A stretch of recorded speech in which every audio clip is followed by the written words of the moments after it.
Fellas, my GPU crapped out on me last week, so I've been doing hard surface modeling, and one thing that I hate is making these nuts. Yes, we're doing nuts. So add a cylinder, 6 sides, top to bottom, subdivide it, and then scale those up, make them thicker.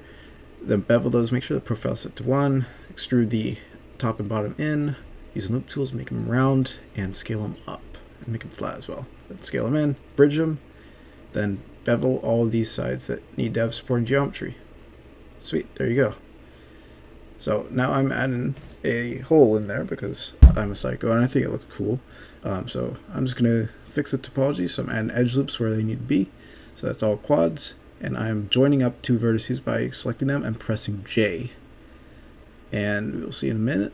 It is done. I'm beveling those so that they're sharper. I think that looks pretty good. And it shades well. And it looks pretty good. You can sharpen it up. It's not going to hold up for up close shots, but hey, and the topology is looking fine, all quads, good edge flow. And as I said before, the shading is perfectly fine. So, thanks bros, I'll see you later.